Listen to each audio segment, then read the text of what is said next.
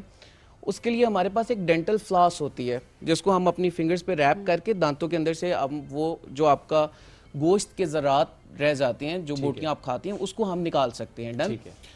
اس سے اس کے ہٹ کے ایک تھوڑی سی چیز آ گئی جس کو آپ کافی ٹائم چاہیے لیکن لوگوں کو اویئرنیس نہیں ہے. تو وہ ڈینٹل فلاسر ہوتا ہے پانی والا, پریشر سے آتا ہے پانی اور وہ آپ کے دونوں دانتوں کے درمیان سے انٹر ڈینٹل اسپیس سے جو دونوں دانتوں کے درمیان چیز پھنسی ہوتی ہے اس کو وہ ریموو کر دیتا ہے. And you can use it also.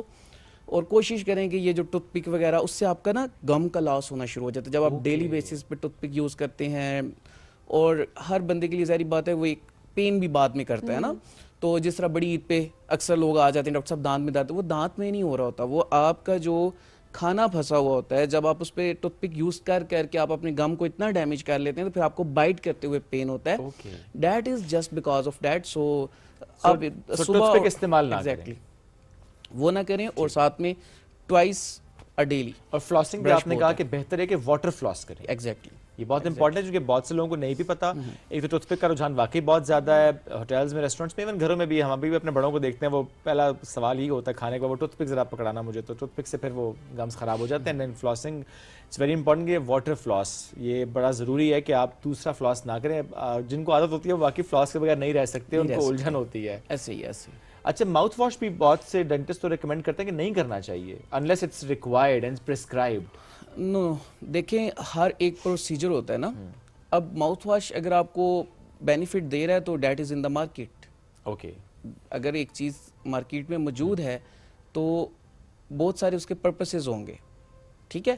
ایسے نہیں ہوتا کہ آپ ماؤتھ واش, اب بہت ساری families in the daily basis use کرتی ہیں, میں پرسنلی یوز کرتا ہوں. ٹھیک ہے. تو جو اب ہر ایک دیکھیں ایک ماؤتھ واش ہوتا ہے سینسر ٹھنڈے گرم کے لیے, کلینکا جو آپ کے گمز اور بون کو اسٹرانگ کرتا ہے. تو they have benefits. You use it as an additional اگر آپ کے پاس ٹائم ہے اور آپ کو ریکوائرڈ ہے تو ایٹ لیسٹ آپ اس کو بھی ساتھ. لیکن برشنگ کے بعد ایگزیکٹلی ڈن ہو گیا. بالکل ٹھیک نہیں مطلب ایک ٹائم بس یوز کر لیں. ہاں it's more and that's it. تو وہ جو کیمیکل کہا جاتا ہے اس کے اندر ہے جو آپ کے دانتوں کو پیلا کرنا شروع کر دیتا ہے, یا ڈیمیج کر رہا ہوتا ہے اس کی جو اپر جو لیئر ہوتی ہے اس کو. سو کیا یہ بھی مت ہے یا یہ واقعی کرتا ہے؟ دیکھیں جب آپ کھانا کھاتے ہیں نا تو جو آپ کے فوڈ پارٹیکلز ہوتے ہیں وہ دانتوں کے ساتھ سٹک کرنا شروع کر دیتے ہیں, اور پھر آپ اگر برش نہیں کر رہے تو وہ الٹیمیٹلی وہ آپ کا پلاک اور کیلکولس بن جاتا ہے. ٹھیک ہے. پلاک اور کیلکولس وہی چیز ہے جو آپ مجھے یلو کہہ رہے ہیں, اس میں پھر آپ اگر برش ظاہری بات ہے آپ نہیں کر رہے تو وہ ہو رہا ہے نا, اور وہ اگر ایکومولیٹ ہوتا جائے گا, جمع ہوتا جائے گا, تو وہ الٹیمیٹلی آپ کا گم لاس بھی کرے گا, آپ کا بون کا لاس بھی کرے گا, اور آپ کا دانت بھی ہلنا سٹارٹ ہو جائیں گے آخری سٹیج پہ. اور دیکھیں ایک ہوتا ہے ڈائبٹیز اور ایک ہوتا ہے پیریوڈونٹل ڈیزیز. ڈائبٹیز کی وجہ سے کچھ بیکٹیریاز ہمارے ماؤتھ میں اورل کیوٹی میں ان کو سپیس مل جاتی ہے اور آپ کا گم لاس ہونا سٹارٹ ہو جاتا ہے. اسی طرح آپ کا بون کا لیول بھی ڈاؤن ہونا شروع ہو جاتا ہے. جبکہ ایک ہوتی ہے پیریوڈونٹل ڈیزیز, مطلب مسوڑوں کی بیماریاں جس کو آپ ماسکورا بھی کہتے ہیں, تو اس کی بھی وجہ سے آپ کا گم لاس ہوتا ہے, بون لاس ہوتی ہے, اور یہ ساری چیزیں آپ کی اس کی وجہ سے. میں نے کچھ لوگ ایسے بھی دیکھے ہیں جو ود ایج یہ ان کے ساتھ ہو رہا ہوتا ہے, لائک 40-50 کراس جب کرتے ہیں اس میں ہم یہ دیکھ رہے ہوتے ہیں کہ ان کے مسوڑے اوپر جانا شروع کر دیتے ہیں اور ان کے دانت بڑے ہونا شروع ہو جاتے ہیں. دانت تو اتنے ہی ہوتے ہیں اوبیسلی, جو مسوڑے ہوتے ہیں وہ اوپر جاتے ہیں, تو اس کی وجہ سے جو دانت جو دکھائی دیتا ہے وہ بڑے بڑے دانت, تو اوبیسلی اس سے اسمائل آپ کے پورا ایک شخصیت جو ہے پوری پرسنالٹی لوگوں کی میں نے شکلیں چینج ہوتے دیکھیں. ہم اکثر اس چیز کو انڈرمائن کرتے ہیں, ہمیں سمجھ نہیں آ رہی ہوتی ہے کہ ہمارے باڈی کا جو ایک اللہ کی طرف سے جو ہمیں نعمتیں عطا کی گئی ہیں وہ کس طرح سے آپ کی پوری شخصیت کو, آپ کی شکل کو بھی تقریباً بدل سکتی ہے. یہ کیوں ہوتا ہے؟ کس ایج سے اس کا خیال رکھنا شروع کر دینا چاہیے, یا یہ جینیٹک ہے, نیچرل ہے, چلتا جائے گا ایسے؟ دیکھیں ہر چیز کی اللہ تعالیٰ نے ایک لائف رکھی ہے. الٹیمیٹلی وہ جب ٹائم آتا ہے تو وہ چیز آہستہ آہستہ ڈس فنکشن کی طرف جانا شروع ہو جاتی ہے.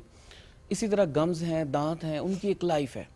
اگر آپ اس کو مینٹین رکھیں گے, جس طرح اگر ہم اپنی فٹنس کو مینٹین رکھیں تو ہم کافی حد تک ایک ایج پہ بھی جا کے آپ 70s کے لوگوں کو بھی دیکھیں, they are even doing push ups, اور آپ ایسے بھی لوگ دیکھیں گے جو کہ لاٹھی کے ساتھ چل رہے ہیں. سو اگر آپ بالکل اسی طرح اپنے دانتوں کو بھی مینٹین رکھتے ہیں تو وہ رہیں گے. اٹ ڈزنٹ مین کہ آپ کے ساتھ یہ ہونا ہی ہونا ہے الٹیمیٹلی, لیکن ہر چیز کا ایک آپشن ہوتا ہے. جیسے کہ آپ نے مجھے بولا گم لاس ہو جاتا ہے, دانت نظر آتے ہیں, تو وہ ہو گیا, اب اس کو ہمیں ٹھیک کرنا ہے.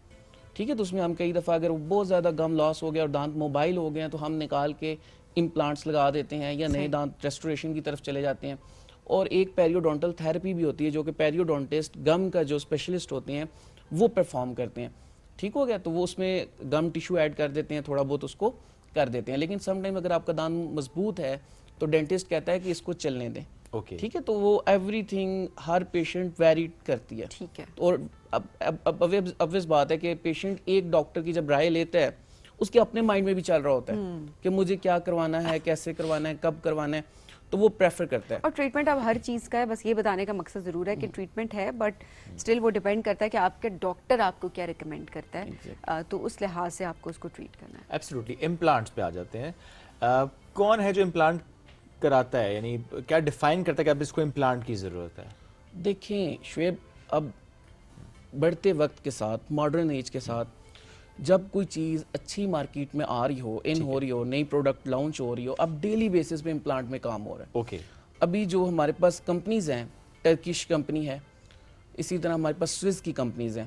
اب جو سوئس کمپنی ہے اس نے آگے اپنے مختلف برانڈز لانچ کیے ہوئے ہیں امپلانٹس کے. ابھی انہوں نے لیٹسٹ آئی لنک بھی لانچ کیا ہے. تو ہمیں اگر آپ اچھے امپلانٹ کی بات کرتے ہیں اور ہم ایک اچھا امپلانٹ کرتے ہیں تو that is the safest option کہ آپ ایک ٹوتھ کی ریسٹوریشن کے لیے اگر جا رہے ہیں. ٹھیک ہے. لیٹ سے آپ کا دانت نکل گیا اور آپ موسٹلی فارنرز یا جو لوگ اویئرنیس اسلام آباد کے ہو گئے یا جو بھی مطلب جس کو پراپر نالج ہوتا ہے اور جو اپنے دانتوں کی کیئر کرنے والا بندہ ہوتا ہے وہ اس چیز کو انڈرسٹینڈ کرتا ہے کہ اگر ہم فکس برج لگواتے ہیں تو ہم آپ کے سائڈوں والے دونوں دانت گرائنڈ کر رہے ہوتے ہیں. بالکل. دیکھیں آپ کے سائڈوں والے دو دانت ڈیمیج کرنے کی کوئی تک نہیں بنتی ہے. اگر آپ فکس دانت کے آپ کے پاس امپلانٹ آ گیا ہے نا تو آپ پہلے اپنے ایکس ریز کروائیں. ڈاکٹر آپ کو ریکمینڈ کریں گے کہ آپ کا سی بی سی ٹی ہونا ہے, آپ کا ایکس رے او پی جی ہونا ہے, آپ وہ جا کے کروائیں. پھر ہم اس پہ اسٹڈی کرتے ہیں. دین وی پلان کہ آپ کا کس سائز کا, کتنی ویٹ کا, کتنی ہائٹ کا امپلانٹ ہو سکتا ہے یا ہمیں اس میں بون ایڈ کرنی ہے.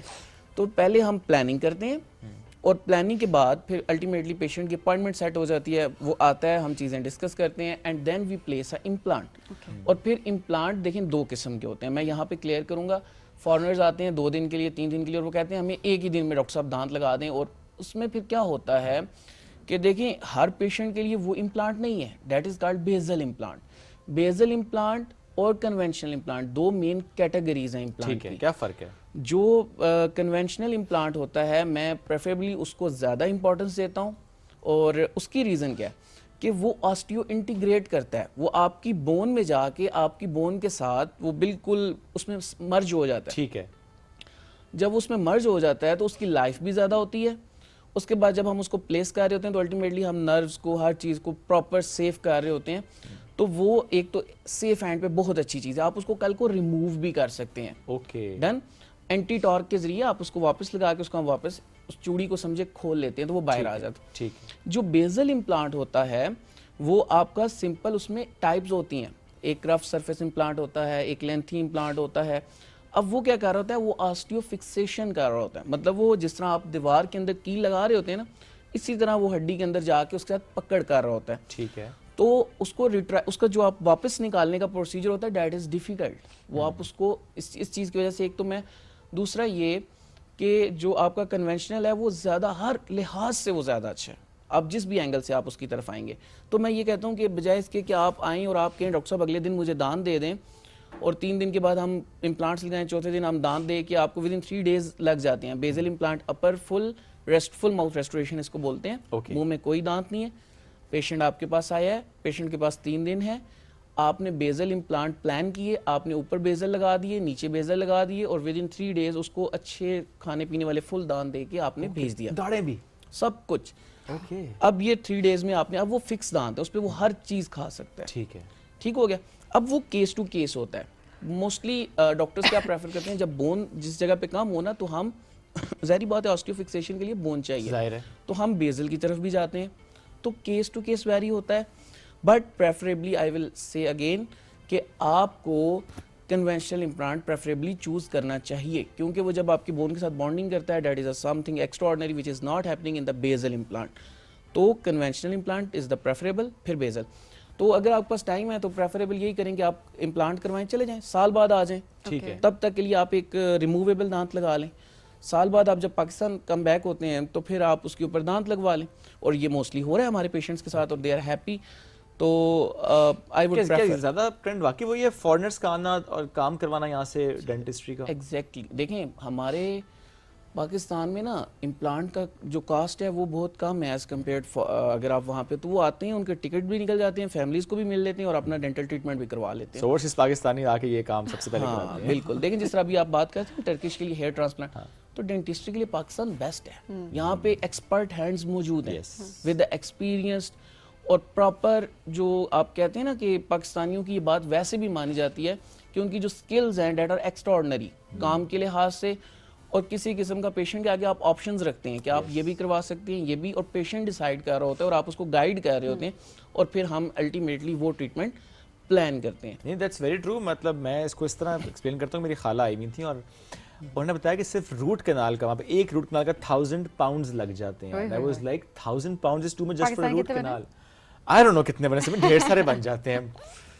مطلب میں واقعی حیران ہوں. 4-5 لاکھ تو بن ہی جاتے ہیں. دیکھیے that's a lot, لیکن obviously وہاں کے لحاظ سے تو نہیں ہوں گے, بٹ ظاہر سی بات ہے یہاں کے پرسپیکٹو سے اگر دیکھا جائے تو پاکستان میں نا روٹ کنال 6000 سے لے کے آنورڈز چارج کی جاتی ہے. کچھ سیٹ اپس پہ اپ ٹو 20,000 25 30 تک بھی ایون چارج کی جا رہی ہے, depending on the set up of course. Exactly. اور ڈاکٹر کی سکلز ہوتی ہیں, ڈاکٹر کی اپنی بھی ظاہری بات ہے. اب ایک آپ دیر از اے بگ ڈفرینس بٹوین, پھر وہی بات آ جاتی ہے, ایک ایکسپرٹ ڈاکٹر ہے, ایک جونیئر ڈاکٹر ہے, ایک ایکسپیرینس زیادہ ہے. شکر ہے آپ نے اس سب میں ڈاکٹر کا لفظ ایڈ کیا, ورنہ ایک اور بھی معاملہ ہے. اچھا اچھا. تو وہ جب آپ ایف سی پی ایس سے انڈوڈونٹسٹ سے آپ کرواتے ہیں تو وہ اس کی اسپیشلائزیشن ہے, وہ آپ کو زیادہ چارج کرے گا کیونکہ اس نے 4 سال میں روٹ کنال ہی کرنا سیکھا ہے. اور آپ جو بات کر رہے تھے شعیب ابھی, وہ واقعی سائیکلز پہ ہم دیکھ رہے ہوتے ہیں, اسپیکر کے ساتھ آوازیں لگ رہی ہوتی ہیں کہ اگر آپ کو دانت کا درد ہے, دانت میں کیڑا لگ گیا, تو ہمارے پاس دوائی موجود ہے. اس کے اندر کون سے کیمیکلز یوز کیے گئے ہوتے ہیں جو آپ کو وقتی آرام دے دیتے ہیں کہ آپ کا درد ختم ہو جاتا ہے, کیا اسٹیرائڈس اس کے اندر ہوتے ہیں, کس قسم کا اس کے اندر کیمیکل استعمال ہوا ہوتا ہے, ہمیں نہیں پتہ ہوتا.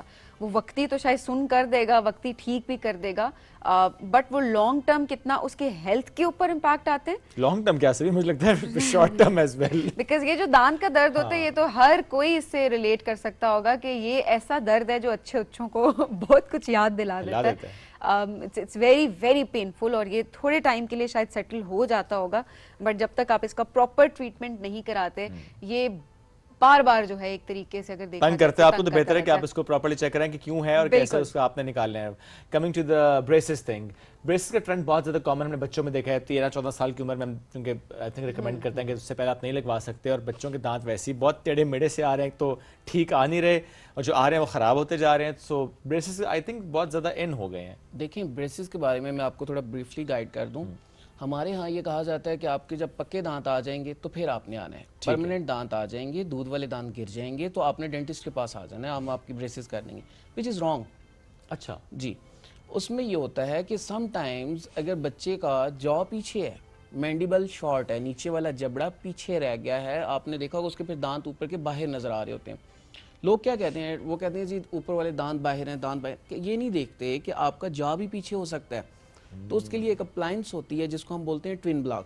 اس کا ایک ٹائم پیریڈ ہوتا ہے, ہم ایک ایکس رے ہوتا ہے اس کو کہتے ہیں لیٹرل سیف, وہ کروا کے اس کے اوپر ورٹیبراز کے تھرو ہم کیا کرتے ہیں اس کی ایج ڈٹرمائن کرتے ہیں کہ وہ کب بچہ پیوبرٹی ریچ کرے گا. فورن سے اس کی بونز گرو اپ ہوں گی, تو ہم فورن سے وہ ٹوین بلاک لگا کے اس کے جا کو گرو کرا لیں اس ٹائم. اب ہوتا یہ ہے کہ وہ یہ لوگ یہ ایج مس کر دیتے ہیں. تو یہ کس وقت کرانا چاہیے, کس ایج میں؟ ہاں میں یہ آپ کو بتا رہا ہوں, لڑکیوں کے کیس میں آلموسٹ اٹس 11 to 12 ایئرس کے درمیان, اور لڑکوں کے کیس میں 13 to 14, اور ایک کیس جس میں بتاؤں گا 9 to 10 میں کیا ہوتا ہے, سم ٹائمز آپ کا اوپر کا جا گرو کر رہا ہوتا ہے, تو اس کو بھی روکنے کے لیے ہمارے پاس اپلائنس ہوتی ہے. ٹھیک ہے, تو آپ کو اپنے آرتھوڈونٹسٹ کو جنرل ڈینٹسٹ سے ہٹ کے, دیکھیں جنرل ڈینٹسٹ ہے, میں اگین اس کی اسپیشلائزیشن نہیں ہے, پکے دانت آؤ گے تو پھر آنا.